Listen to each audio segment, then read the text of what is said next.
Okay, so the first thing we're going to do, our topic today is how to design a proficiency-based curriculum in your department. And I've had three of my colleagues and friends volunteer to join us because they're all in different processes, in a different part of the process of redesigning their curriculum. So I told them, you know, they don't have to have all the answers. It's really just a sharing of what they're going through. So what I'd like to do first is just to have the three of you really quickly, just give a brief introduction, maybe just talk about the languages, how many teachers you have, et cetera. So Sarah, we'll go ahead and start with you.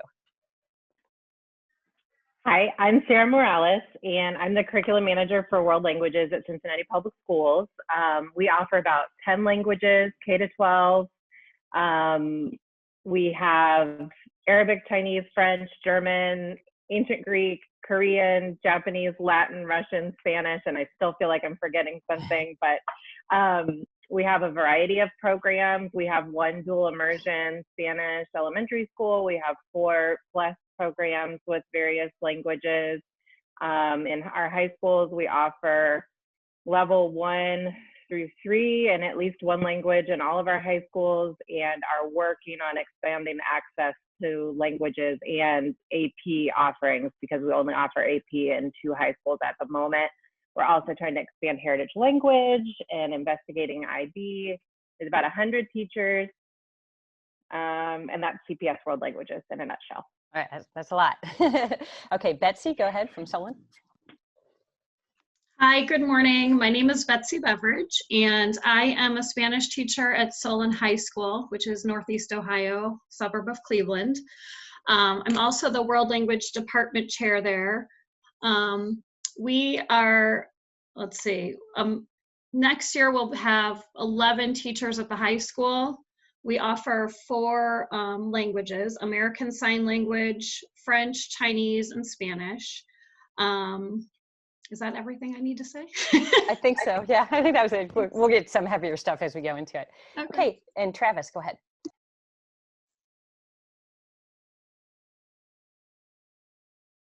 Okay. Couldn't find my mute. There you go. Good morning. I'm Travis Murray, and I work at Mason City Schools. I'm a Spanish teacher and also the World Language Department teacher leader. And we have 17 world language staff members in our district, from middle school to high school, so 7th grade, 12th grade, and that's 5 languages there. And what are your languages, did you say, Travis? Yeah, ASL, French, German, Mandarin, and Spanish. Yep. Yeah, okay, perfect, good. Okay, so what we're going to do now, the first topic, so as I said, I'm going to let the 3 of them talk about all 3 of the topics first. And I do have my little timer, so you have up to 5 minutes to talk. You don't have to talk the whole 5 minutes. And so participants, feel free to, like I said, put questions in the chat box, and after we're done, we should have about 15 minutes at the end to take some questions. So I guess, Sarah, I'll just start with you. So just talk about the process that you're going through. And I put questions on there. Everyone can read them. But Sarah, just talk about the process, you know, how you got into this. Sure. I'm completing my 2nd year in this position, and we started this last school year in 18-19 school year. We had no district curriculum. We had a wide variety of materials and resources and a wide variety of teacher experiences and familiarity with the new standards. And so we set out to write some curriculum maps and guides that were based on our state and national standards. So we started that last school year with one map for high school level 1. We thought that was kind of like the starting point because everything needs to kind of grow in either direction from that. So we added in the 2nd year maps for high school level 2 and for our plus K-6 programs and for our heritage language program. So we've just finished those maps and finished updating with with the new standards, the high school maps, we're still working on updating the flex maps with the new standards.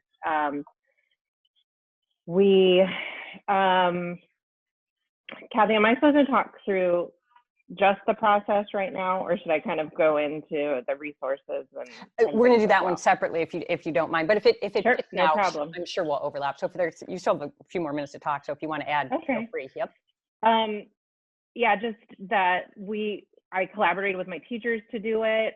We have a curriculum council that is a body of teacher leaders from each school in world languages. And so they were really instrumental in designing the curriculum maps and bringing their expertise to them. We did make them language agnostic, so we don't have like a separate map for each language that we teach. They're designed by proficiency level and based around the thematic units related to the intercultural standards, and scaffolding up to AP starting with level 1. The task that we're needing to update now is adding lots of blended resources, so that if we, no matter which plan our board adopts, we're going to need to be all really good at blended learning and incorporating that technology, whether we have face-to-face time with our students or not. That's going to be huge. So that's a big update that we're doing right now. Yeah, perfect. Okay, Travis, you want to jump in and talk about how you got started on your process, where you are, et cetera? Sure. And I'm sorry I'm so like late, flooded here. I'm in front of a window that I can't adjust. But anyway, so at Mason, similar to Sarah, we in recent years have not really had a clear direction, a clear map. And so we've taken a pretty slow and careful approach. So even though we're a couple years into this, redesign, as we're calling it, it's still in the early stages in my mind, in our mind. But our curriculum prior to this process was traditional, grammar driven, but really kind of in the weeds, not really seeing a big picture or knowing what our overall goal was. So no fault of anyone, just kind of the way we've always done things. I like to use the image of hanging fruit on a tree. So I'll describe that a little bit, but we were essentially kind of looking back on it. We were trying to get our students to produce fruit, and to do that, we were kind of hanging the fruit on the tree. And just like that kind of image suggests, it looks good for a bit, but then doesn't really last, right? So our goal, we started with our goal. What do we want our students to be able to do? What do we want? What kind of program do we want? And we wanted them to be able to produce their own language fruit that would be real and lasting and at their own pace. And we were also seeing that certain subgroups were not doing well. And so that was concerning to us. So we wanted to create a program that would cultivate students' proficiency, where they could create this real fruit, so to speak, on their own. And we know now, and we've learned through the process, that that's not only about language production, linguistic competencies, but as we're all growing in our understanding of also intercultural competencies. And so we know that at the end of the day, if we haven't addressed the intercultural part, then we will have failed. So we started with the end in mind, with that end goal, and we spent a good amount of time really talking about that. Why are we even doing this? What do we want at the end?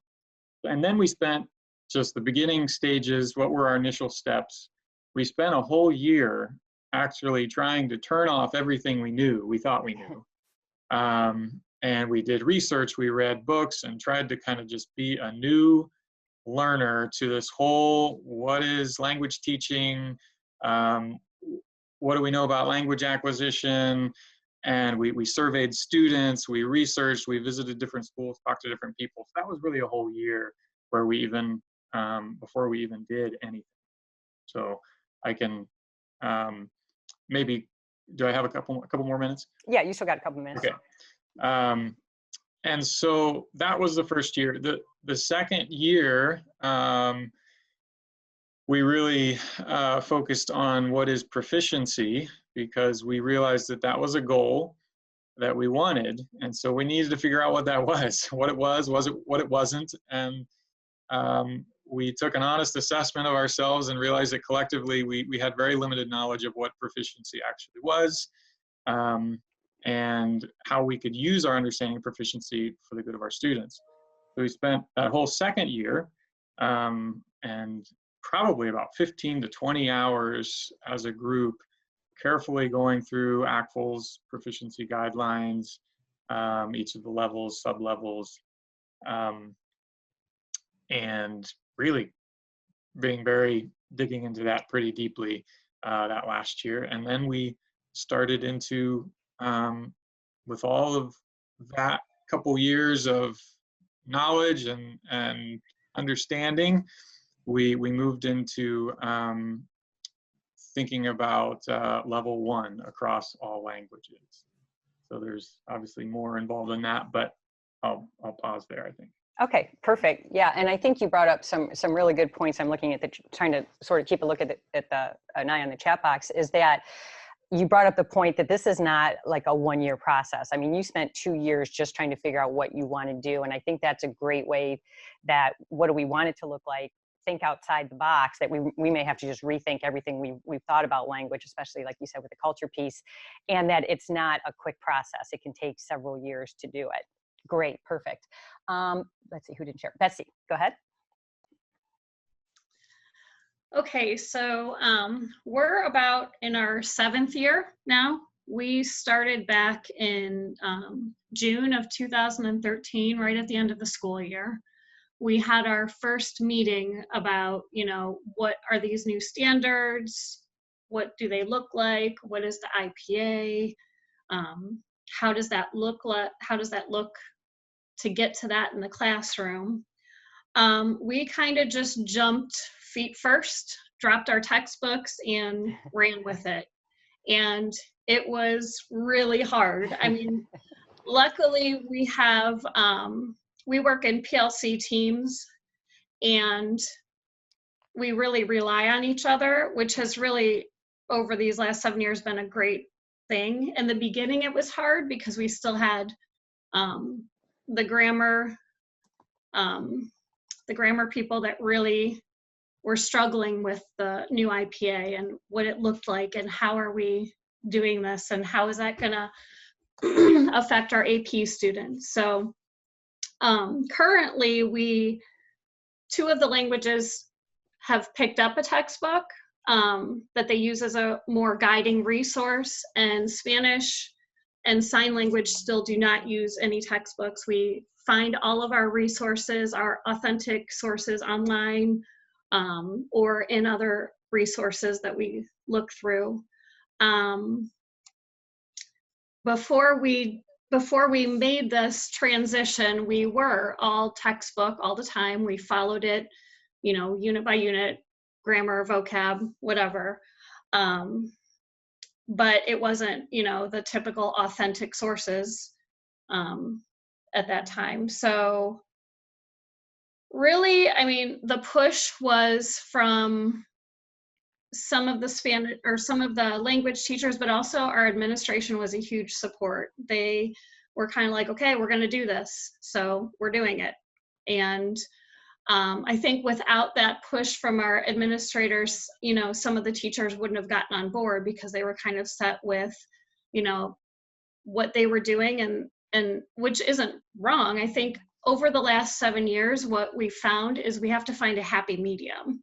So when we initially started, we were doing everything IPA style, like different tasks of IPA to get them ready for the test. And what does that look, we were constantly, what does that look like was really our big question. What does it look like in the classroom? We kind of were able to get a good grasp on the assessment and what we thought that would look like, but then how do we get them there? So we kind of went from one extreme to the other extreme. And over the 7 years, we found that we really have to bring it to the middle and find the best of both worlds to get the kids where they need to go. What else there? Yeah, the balance was a huge thing. I do remember one of our curriculum administrators saying, this process is going to take like 10 years. And we're like, what? And here we are 7 years later, still going at it. And every year we kind of re-meet and talk about where we are. We've kind of had some ups and downs, and our AP teachers really kind of pushed for us to go top down. While we know that not all the kids' goal is to go to AP, that is our ultimate goal. So we looked at, we actually had our AP teachers present, this is what the test looks like, this is what the kids have to be able to do, which was really helpful, I think, for all the teachers going down, because they didn't necessarily know what had to be done on the AP test. And well, they kept saying all the kids don't go there. Yes, that's true, but ultimately that is our goal, to get as many kids as we can, as far as we can. So this is, so I think that was super helpful, especially the new AP test when it had changed. It also had, the interpersonal, interpretive, presentational pieces. So it really kind of lent itself into that. So I think great. Thank you. That was wonderful. And a couple key things that I think you added on also is that, like you said, you're in year 7 of it, which Travis and Sarah are probably like, oh my gosh. but the thing is, it's not like it's a 7-year process and you haven't done it. It's just like being a teacher. You start off with your classroom curriculum, and then it's dynamic. It constantly changes. I love what you said, that you had to find a middle ground, because I agree, because no one's going to teach the same way, because we all have what we're comfortable with and what our strengths are. But as long as everybody has the same end goal, there's a lot of ways to get there. So I love that you said that. I actually went up to Solon, I think it was the 2nd year after you did this, and Betsy told me what they did. And I was like, oh my gosh, you guys are crazy. You just threw away the textbook. So it can be done, but I know it was a stressful process for them. So, but wonderful. Thanks all 3 of you. You just had great points. Okay. Let's go to number 2. So some of you sort of touched on this a little bit. And so Sarah, I'll just start with you again. So what are some of the resources? Like, did you have textbooks or the frameworks? How did you collaborate? I know you touched on this a little bit, but I'll give you some time here too. Go ahead. Sure. So as far as textbooks, in addition to not having like a district-wide curriculum mapper guide, we also did not have district or even building-wide adopted resources, and we still don't, but we hope to be in the cycle for that sometime soon. But we really wanted our maps and guides to be aligned with the standards, not with a particular text, especially because we're dealing with so many different languages and so many different teaching styles. Some of our teachers don't use textbooks at all. Some of our teachers rely heavily on the textbook, but want to grow in their understanding of how to do that in a more proficiency-based way. So we are trying to, as we go along, add language-specific resource links to the maps, and that's where more of our the textbook materials that we have come into play, or readers that we have, or teacher-created resources that we have. A big resource that really helped us was the ODE website, and also a lot of the sample IPAs that OFLA provided. And then also we were really lucky to be able to sit down with the former chair of Jefferson County, Kentucky, and she shared very openly everything that they had developed, which was like, everything that we want to develop. So we had a great model to follow from Jacqueline, and the collaboration was really essential. So last school year, when we started the level 1 map, which was our starting point in 1819, literally it was me and Travis Yeager, who's on this call as well. Thank you, Travis. And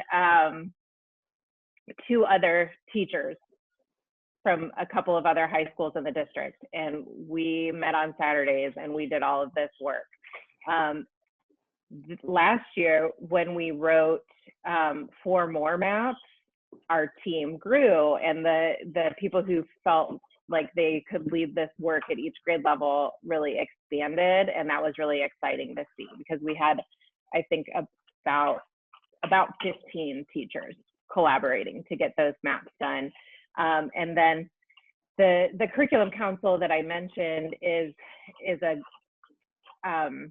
teacher leadership group that our district has for every subject area, but our council has been really instrumental in moving this work forward. So even though teachers are at varying places with their comfort with the maps and guides and with the standards, our council has been very supportive and approving the maps and sharing with their colleagues. Our council representatives come from each building in the district, so they're able to take back information to the buildings and share information with us, so that it really helps us to spread the support. Okay. I think that's all. Okay, that was good. You guys are good. There was, let me see, a couple things that you mentioned. Oh, the first thing is that you make the point about when you switch from a textbook, and there's nothing wrong with a textbook, because we know, especially in Spanish, when you have a lot of teachers, sometimes you just need a textbook to sort of give you the framework. But I like how all of you said the textbook is just a tool. The textbook can't be the curriculum, because what I like what you said was that when you start a proficiency-based curriculum, all of a sudden everybody can work together. It's not necessarily language specific. It can be like, okay, our goal is that the kids can compare this type of, holidays or whatever. Now, what would the resources look like? So that's one of the huge advantages, especially if you're a singleton teacher, like a lot of times French and ASL and German and stuff are singletons, is it gives you a chance to have collaboration with the other teachers and that giant framework. So that was excellent. I've seen the level 1 maps that Cincinnati has. They're amazing. I don't know, Sarah, if at some point that's something when you're done that, I don't know if there's some way to share, but those maps are very comprehensive. They're just very thorough. Sarah mentioned Jackie Van Houten from Jefferson County Public Schools, and they have actually created a resource, though I think you might have to pay for it now, and actually has a title. I'm going to have to think of it. If anyone can think of, if anyone knows in the chat box what it is, where you can actually access everything they have. Do you remember what it's called, Sarah? Do you know what, they actually started a website, and I can't remember what it is. There's your little partner. No.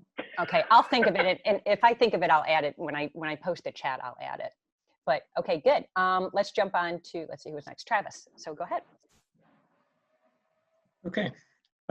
So a lot of similar resources as well that were mentioned, the ODE website, which, by the way, just want to throw it out to everyone. If you don't know, Kathy, really, and her small team does an amazing job supporting our state in world language. And this really hit home to me recently, because in interacting with leaders and world language folks in other states and hearing on podcasts and things that are national, Ohio was mentioned, the Ohio website for world language. So great job, Kathy. And so it's a great resource.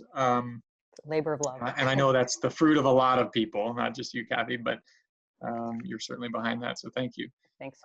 So one of the biggest resources that needs to be mentioned is time. And you really need to fight for time with your groups, with your team, with your people.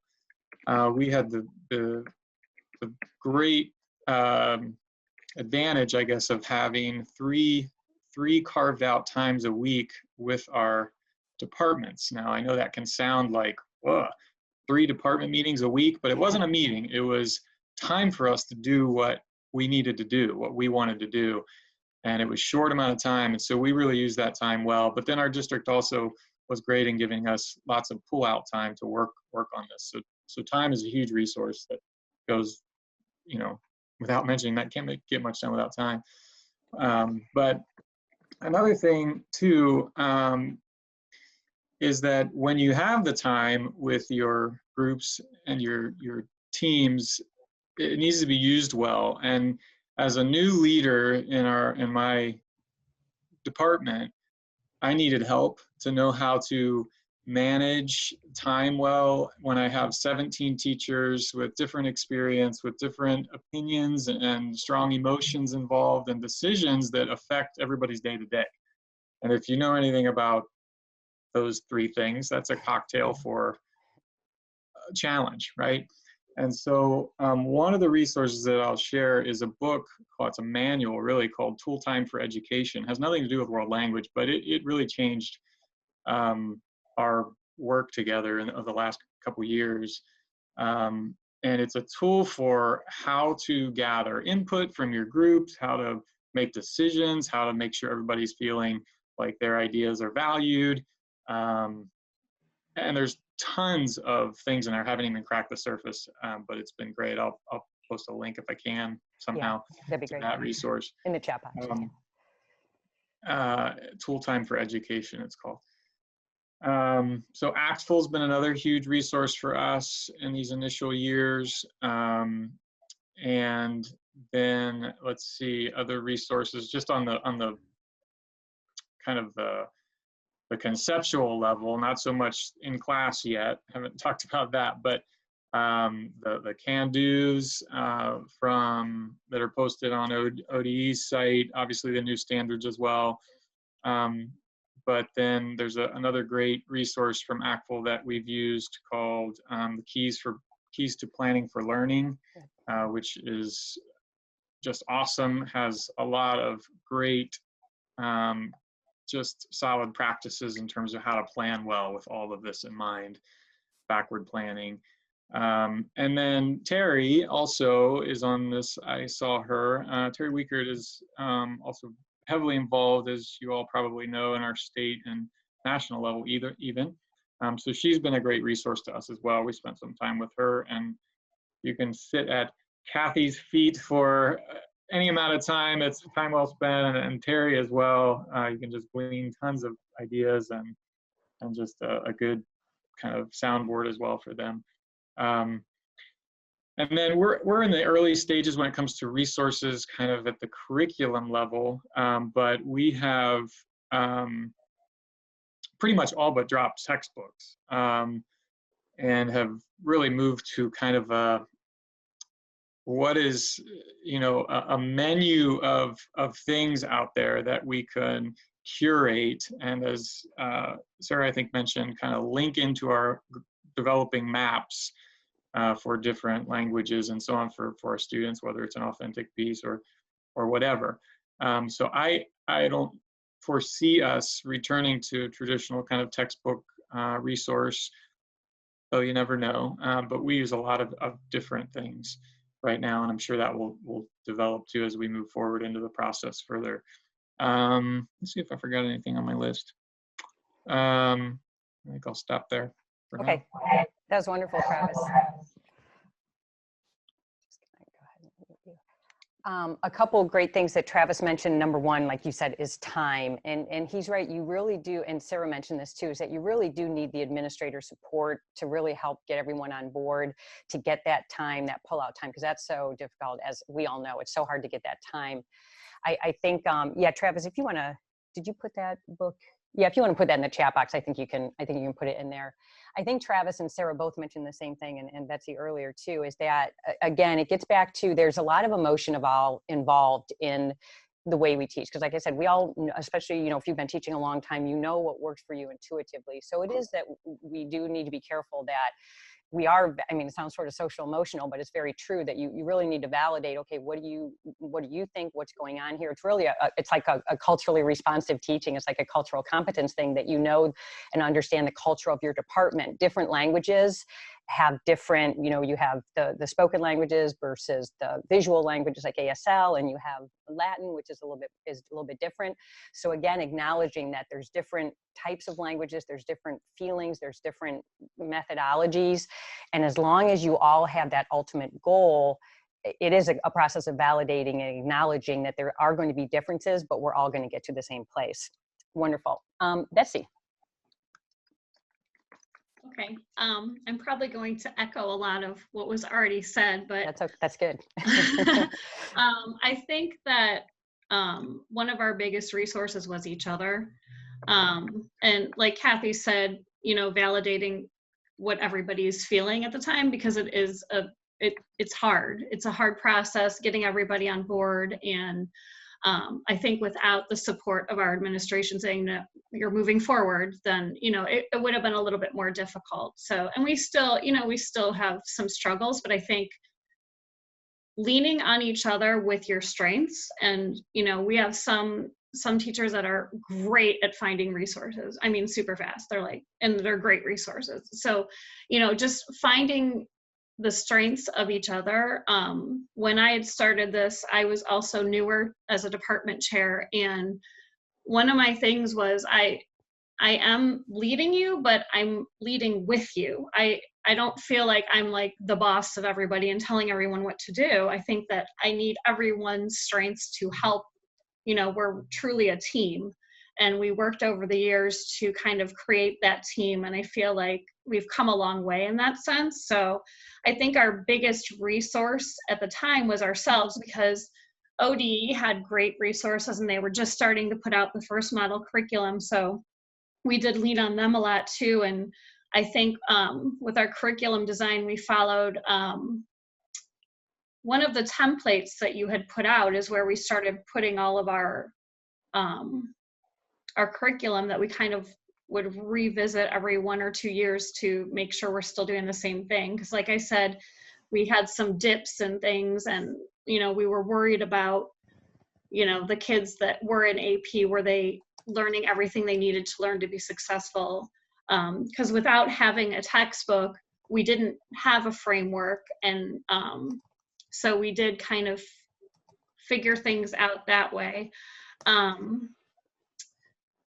Let's see, what else? That's what I have the model curriculum for templates. Oh, we also created our own charts and tables where like certain things like keywords or transition words, and we kind of made little tables of where we thought those fit best. Language use or grammar, you know, we started making tables of where those were fitting in so we could see what we were missing, and the things that they needed to know where we could fit it in best with, you know, the topics and themes that were being taught. I think that was super helpful too, the tables that we had created with different things on them. And we could just on one page see who's doing what. So, and we did that, I think, with ultimately with the AP themes and topics, kind of seeing what we did, what we were doing, what was being taught in each different level. So. Yeah, you mentioned some really good things, Betsy. Number one is just if you're on this, and whether you're the one who's going to be leading the process in your department, or you're just someone who's participating, leadership is not easy. And it is because, you know, we're all professionals, and it's hard to be a leader when you're with your colleagues. There's some books that are very helpful. There's the 7 Habits of Highly Effective People. I highly recommend to everyone to read, not just if you're like the department chair or whatever, but it really just shows how do we work together, how do we validate, how do we acknowledge everyone's strengths. And I think Betsy makes a good point also about to lean on each other, because world languages, we all know, we're all sort of shoved in the corner, and, you know, and it even happens sometimes, you know, it just happens, I think, with a lot of us, is that there's other areas that tend to get focused on more than world languages. And if we don't have each other's back, we're sort of out there alone. Those of you who are out there who are like the only teacher in your building, if you're like a smaller district or something like that, you know, reach out to ODE, and I can always connect you. I've worked with a lot of districts who are going through this process, and everyone's saying the three people who are talking today is it's the same process, that it's very organized, it's very intentional. You really have to think about it. I noticed a couple things. I'm looking at the chat box as we're going. Travis put his link in for that, for your book from Leslie Gran. If any of you had gone to Leslie's, we did a meetup with Leslie back in April, and she's amazing. And she also wrote the Keys to Planning from ACTFL. And I agree with Travis 100%. Yes, you have to pay for the book, but Leslie, if you've ever seen her Gran for Lang, she's amazing. So I also put a link in there about the TEL project, which has a bunch of different lists that says, what does a proficiency-based curriculum look like? What do lessons look like? What does student participation look like? So those are fantastic also. So just some great, great resources. And anyone else who, if you're like, oh, this is something we use and you want to put it in the box, feel free to do that. Okay, let's go to the last one, the fun topic, which you've all sort of alluded to anyway. So this is now the challenges.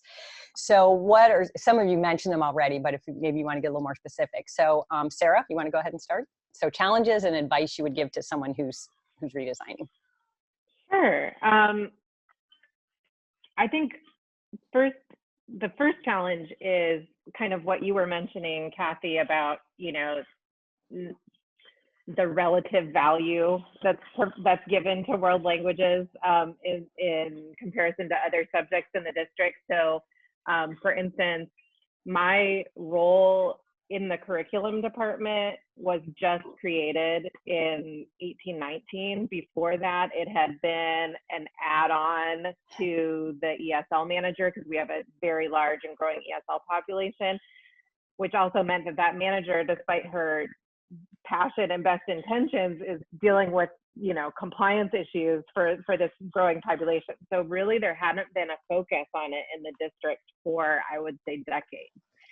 So we were really starting from scratch. Our amazing teachers had been out there on their own, perfecting their craft and doing their best, but ended up going in a lot of different directions. So trying to bring us all back into the fold and decide what our common priorities are and how we can all use our various areas of expertise and learn from each other to really make it strong. As Travis was saying, emotions run high. People are very committed to what they've always done that's always worked for their students. And I value that so much, but at the same time, we need to think about what our definition of working for students is. Like, students are having fun in class and they're engaged and everything's going great, but are they becoming proficient in the language? Are they continuing on to advanced studies? So these are the kind of conversations we've been having. What is our ultimate goal for our students? And the district has been increasing support, so that's great. We have support from the district, but it's still not the same as being your math or your language arts, right? So that's always a challenge. You know, like the focus always kind of goes to those traditional core subjects. But we are getting more and more support for what we're trying to do as time goes on. For my background in teaching, I actually spent most of my time teaching as a TESOL teacher.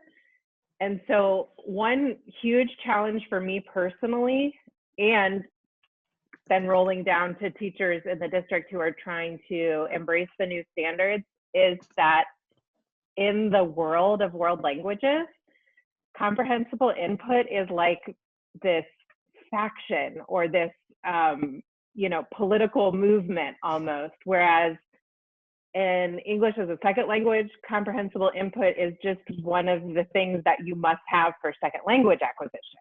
And so it's not controversial. Like, we all know that students need this. And a challenge for me has been to help teachers who aren't necessarily wanting to abandon their textbooks and join this cutting edge group known as CI in the world language arena, that we still need to work on providing comprehensible input to our students. Like, comprehensible input is not necessarily, doesn't need to be a emotionally charged issue. It's just a good component of second language acquisition. And you can do that with a textbook or with anything else. So for me personally, that's been a huge challenge. And we're also, you know, working with implementation. And so listening to Betsy in year 7 and thinking about what she's still going through, Travis, from my district, Travis Jaeger and I were just texting like, 10 years? Okay, 10 years. But that kind of helps to manage expectations for how long it's going to take to really get that true implementation. We have our early adopters, of course, in the district who are already running with it, or they've already basically been teaching what's in the curriculum maps before there were curriculum maps. And then we also need to just have that time and support for teachers who this is a completely different way of looking at curriculum and it's really new. And that kind of ties in with the last challenge that I'll mention, which is time with our teachers. In a large district like Cincinnati Public, there are so many required professional developments, and they're all important and they are all necessary, and teachers spend a lot of time getting PD, but by the time everything shakes down, we don't get that much time to do content specific professional development on world languages topics. I think that's all. Okay, good. I think, shoot, what was it now that I lost? I was going to say that you had mentioned. Oh, I know. All three of you mentioned how you sort of looked at whether it was AP or sort of what's the goal at the end of 4 or 5 years of the language, even if all the kids aren't going to get there. And so all of you sort of backward designed from there, but then when you were doing the implementation, it was sort of easier to start then with level 1. So it's not like you just started level 1 and you're building up. You already know what you're building toward, but you started with level 1 because what has happened, and I know, Travis, we've talked about this also, and I think Sarah, we did too, is that if you started at level 1 and you're really following the new curriculum map, if people know what is going to be coming in level 2, 3, and 4, they're starting to already do that. So every year it gets a little bit easier. And by the time you get to like that 4th year of implementation, a lot of teachers are already there because it's been building. So I think that's a good point, that you have to design with the end in mind. But a lot of times it's easier to start with level 1 and sort of change as you go up. Travis, you want to talk about challenges and advice? Sure. So one thing that has been a challenge, just going off of what Kathy just talked about, was AP. All through this process, even from the beginning, we would hear from ourselves, what about AP? What about AP, as we kind of were looking at what seemed to be mounting to a paradigm shift that seemed to be round peg square hole, at least in terms of when it comes to proficiency levels and where students can realistically be after a certain amount of instructional hours. And Mason, we have decided with administrative support that AP is not the end goal for our students or our program. That has been pretty significant and drops heavy on some that aren't sure how to handle that. But we also aren't trying to forsake AP, because we know students are going to take AP. So it is a very careful balance we're playing. But we also know that, you know, at a given moment in October, 8% or so of our students are in an AP class, and we have 92% or whatever that are not. And the percentage is very high of students who are not going to go on to AP. And so we want to serve those students and help them to reach their highest level of proficiency. And by flowing backward from AP, we're not going to do that. We're going to force students, at least in our context, we've determined we're going to force students to do things and put fruit on their tree that they're not ready to grow yet, frankly. And so we are doing backward planning, but we're backward planning from the proficiency goal at each level, but also backward planning from our overall goal of helping students reach their highest level of proficiency and gaining their highest level of intercultural competency as well. So that's just an ongoing challenge, because it's still hard to shake for some teachers, and also the challenge of, well, what about the students that are going on? And so we have some answers to that within ourselves, but it's not the time for that now. But the other couple of challenges that we've come is that a lot of teachers kind of find themselves like, okay, yeah, this is great, let's get to work. Let's talk vocab, let's talk grammar, what are we doing? And so I've had to constantly kind of help everybody slow down and help everybody see, look, we're putting these big rocks into the vase, if you will. I don't know if you've all seen that. What's that called? The sand and rock illustration online, where you know, you put all the little things in, but then there's not room for the big important rocks. But if you dump everything out, that's what we've been doing, put the big stuff in, the most important stuff first, there's room for all the little stuff and more. So Google that if you haven't seen that. Shut me down Kathy, if I'm going Probably too long. maybe about 30 seconds here. Maybe one Okay. more thing, Travis.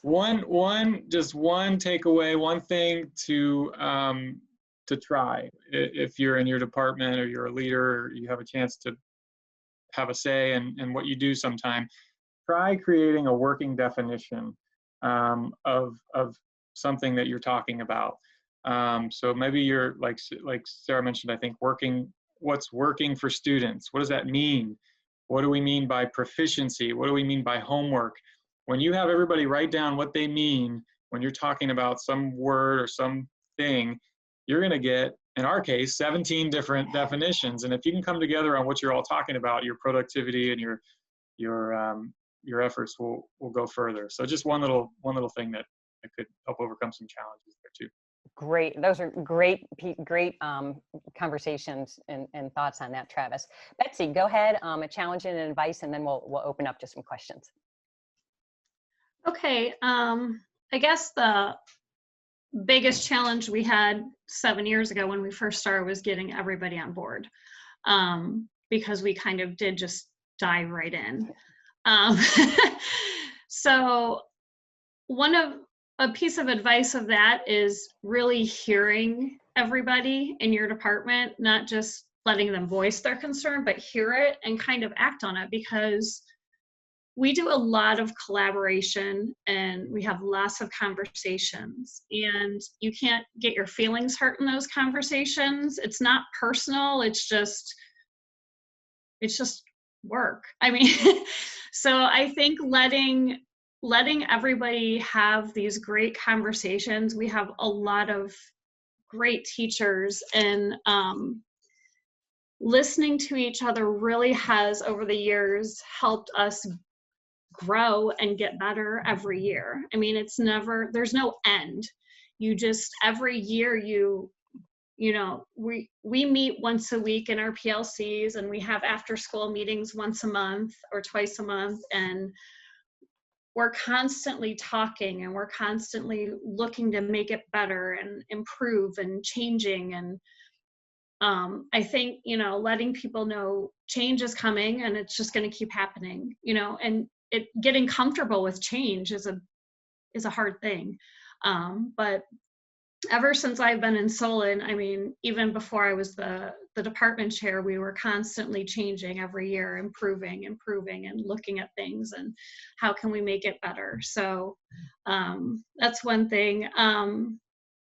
Just acknowledging that the process is that it's not going to happen overnight. It's a process. It's baby steps. Every time you look at something, you're moving forward, and that's what you're doing. You're just going to keep moving forward through the process, and there's, like I said, there's no end. So you just keep going. I think I mentioned before, relying on each member as, for their strengths, because everybody has their strengths, and, including everybody in the process, making sure everybody is heard. So I think that's really all of my notes. Great. Okay. I'm going to try and get as many questions in the chat box as I can, and I'll just throw it out, and then one of you, the three of you can answer. And I think what I'll do then is after, first off, if you want to save the chat, down at the bottom where you post, there's 3 little dots. If you click on that, you'll see a link that says Save Chat, and I'll save it too and post it.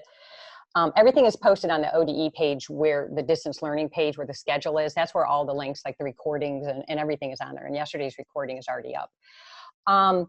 So any question we can't get to today, I will send out to the 3 teachers, to Travis and Sarah and Betsy afterwards, and I'll add it to the chat. So because we have a lot of good questions. Here's one though that I want to go. It's from Elisa, and she says, I'm wondering about the emphasis on not using a textbook. It's like reinventing the wheel. Is a proficiency-based curriculum and use of a textbook mutually exclusive? Can they coexist? How do students at lower levels respond? So how do you marry that proficiency and no textbook, or using the textbook? So if one of you wants to, Betsy, maybe that might be you, since you sort of were the burn the textbook group. Yeah, that's been difficult. We, like I said, we just drop the textbook. And I think though what we did was we kind of looked at what we were teaching and kind of tried to incorporate authentic pieces with what we were already doing at the time. And then we went to the themes and the topics that were being presented by ODE and AP, and we tried to see where they fit. And then we went into essential questions. What do we want them to be able to do at the end of this unit? What's our communication goal? How can we produce that communication goal through, you know, the different modes of communication? I think we just ended up working backwards. I'm not sure if I'm answering all the questions. There were so many. It was just basically, how do we marry textbook, like without basically getting overwhelmed, I think, because it is hard if you just throw away the textbook. So I think that was sort of the question. Yeah, it really was. I think using the textbook for the benefits that it has, which, you know, they do have some authentic sources in there. They have, you know, the grammar pieces you need to build on. I think those are, you know, essential to moving forward, and having that structure of the textbook really helps build the curriculum. But no, I think that's good. I'm going to throw this one out. This is from Carrie. What do you do? Carrie's a lone teacher. She's on her own and she wants to sort of redo her curriculum. And Betsy, you mentioned about having an AP teacher come in and show what to do, but maybe Sarah or Travis, what would you think that, let's see, she says, what do you use as an end goal when you're working toward begin planning? And what do you suggest to a teacher who's sort of a singleton? So Sarah or Travis, either one, you want to jump in on that one? That's a tough one. Yeah, Travis, go ahead. Thanks. Okay. So end goal, singleton teacher, just kind of getting started with, yeah. I think a good place to start is what is the proficiency level that you want your students to achieve at the end of a given level? Is it novice low, novice mid, novice high? And if you're new to those, spend a little time learning about what those are and what those mean. And then Ohio has a great kind of chart that kind of does the work for you to kind of say where typically students should be after an X number of instructional hours. So from then, and this is the process we used, you kind of go next level and what are the can-dos that relate to that, and Ohio has them really nicely laid out for you to take a look at. So I think that's probably a good starting point. Good. Thanks. Sarah, did you have anything you wanted to add to that? I was getting some input from my coworker here. Oh, good. I can tell you're texting in there. Yeah. Yeah, in that. So I think just networking with other colleagues and using those resources in the ODE model curriculum. I think in some ways it's very hard to be by yourself, but in some ways that seems like an amazing opportunity to decide what your program is and run with it. You don't have to get all these different folks and their emotions and politics of the district on board. It's your class, right? So you're writing your lesson plans and you can decide what you want them to reflect. Good. All right, I am checking the question box. Can I here. say one thing too? Of course, jump in. Yeah. I think that our goal for each level is to make sure that they're leaving successful for the next level. So whatever you're planning in each level, your goal is to make sure they're successful in that next level when they leave your level. Does that make sense? That makes total sense. Yeah. So, and I think I think that's sort of what Travis was talking about, is that yes, there's aligning to the AP, but really when you think about the redesign of the AP is now what we're all doing anyway. So whether it's AP specific or not, it is the three modes, the intercultural competence, the ability to just hit grow across your proficiency level. And I think Travis mentioned that in the model curriculum, and all three of you have mentioned some things that I want to point out again, is that I put it in the box. If you look in the model curriculum for world languages, there's content elaborations where we list a bunch of different themes and topics and essential questions, all the way from novice low, all the way up to advanced low. So that's helpful. The can-do statements are in there. The new standards, which I said we're going to, that's the next session. We have tons of examples. What else did you guys mention? I forget what else you mentioned, but yeah, so there's some stuff in there that you can help. or that can help you. I'm looking at the questions. I think we can do one more question really quickly. Oh, here we go. I like this last one from Anna. How do I get buy-in from the administrators to modify to more proficiency? And this is a great question about how do you get not necessarily just the teachers, but principals who aren't familiar on board. Who wants to jump in on that one? How do you get your administrators on board? Yeah, Sarah, go ahead.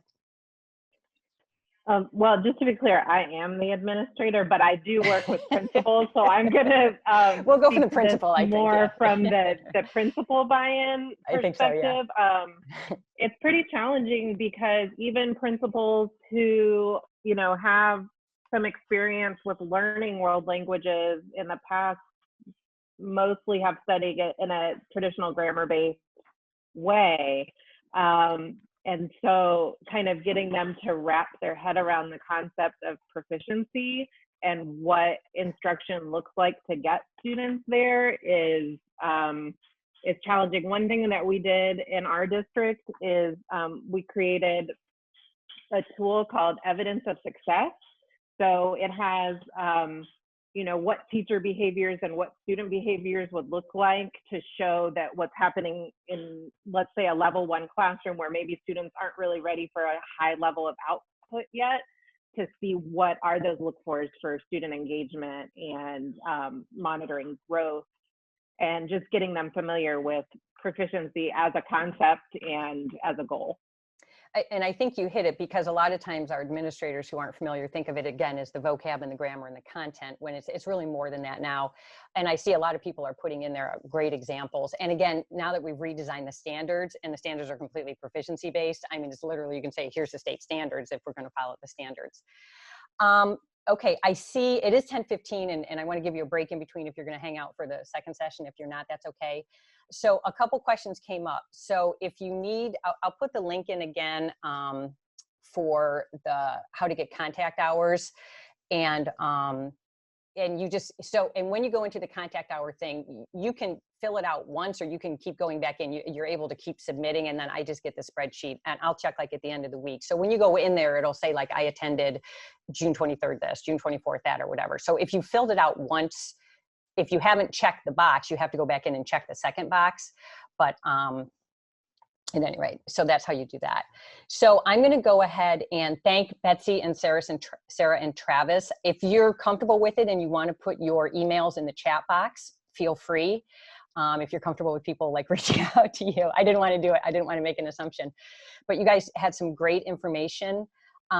Like I said, if you're going to hang out for the next session, you don't have to sign out. It's the same link as this one, and we're going to switch over. But I just want to thank all three of you. And again, if you put questions in the chat box that we didn't get to, I'll follow up with the three teachers, and we'll get back to you on that. All right. Thanks, everybody. And we'll take a little 15-minute break, and we'll meet back at 10:30. Thanks, you guys. Thank you, Kathy. Yep. Thanks, everyone. Yep. Thanks for having us. It was a pleasure. Thank you. You were all wonderful. Appreciate it.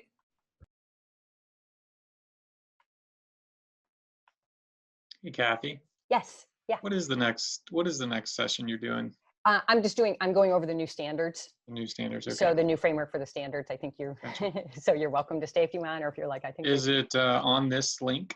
It's on the same link. Yeah, it's the same meeting link. So you don't have to sign out. Yeah, all the meetups are actually just on the same link. So that way it makes it easier. Yeah, I may listen in. Might have my kids on board, but. Yeah, that's okay. Yeah, good. Okay, yeah, we'll do that in Thanks about 15 again. minutes. Yep.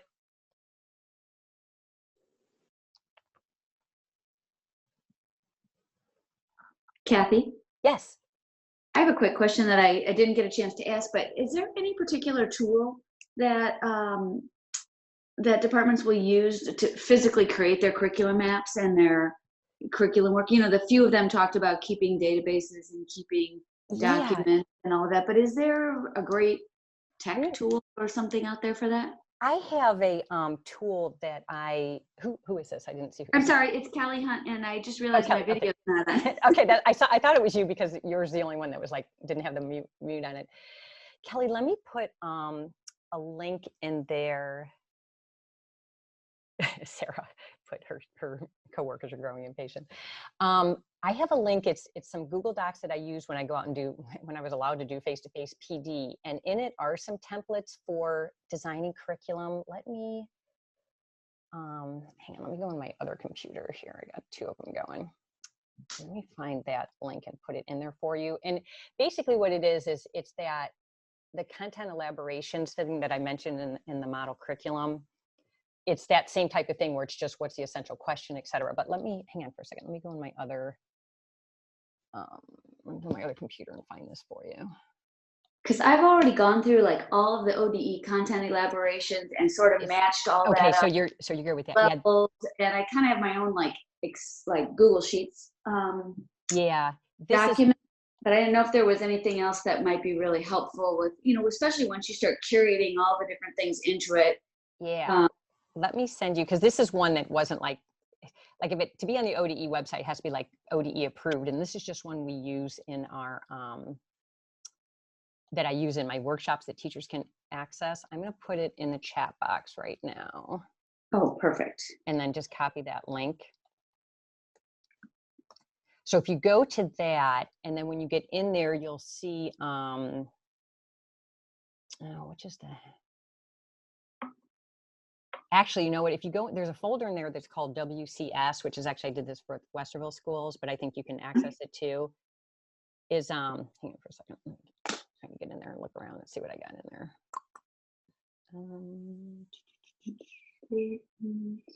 So if you go into the WCS, that number 4, do you see where it says vertical alignment brainstorm? If you got in there. Number 4, let's see, 3 can-do statements, reflection. Oh, sorry. When you're in the workshop, at the top, there should be a folder that says WCS. Oh, I didn't see the folder at the top. Yeah, that was for a district that I did, and so I stuck it in there. But if you go in there and look at number 4, where it says vertical alignment brainstorm. Yep. I put on, it was just something we did together, and it was literally, we took one of the content elaboration topics. Okay. And then what we did is, they put like ASL, what they were going to do for ASL, for French, for different languages. So that's one of them. But there's another one. There's another one in there though that I want to show. Hang on for a second. Let me find it.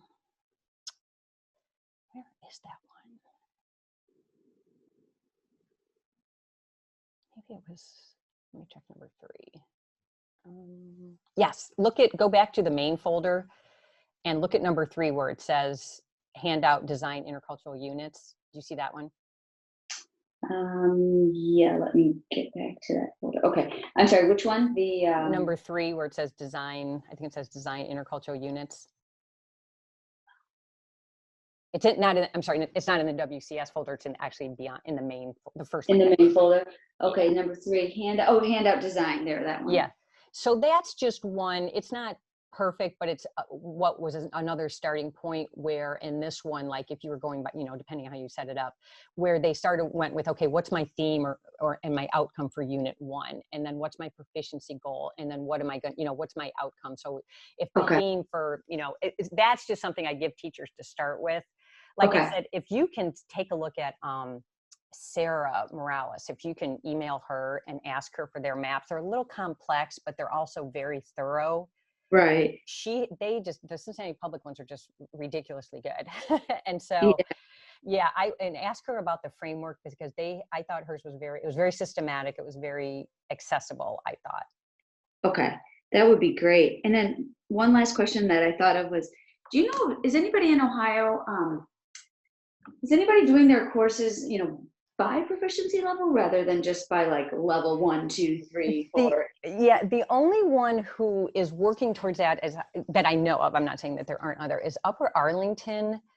Does something like that, where and they had like a lot of, it took them a while to get there, but it was where once the kids hit a certain level, they could move on to the next one, and if they didn't hit it, they couldn't move on. So I would reach out at Upper Arlington. I don't know if Trisha's on here or not, but Trisha Fellinger, I'm not sure if she's the department chair, but I've known her for years, and she's very familiar. So Trisha Fellinger at Upper Arlington, I think a German teacher. I'm sure you can get her email off the address. Yeah. They're the only district I'm aware of that is doing that.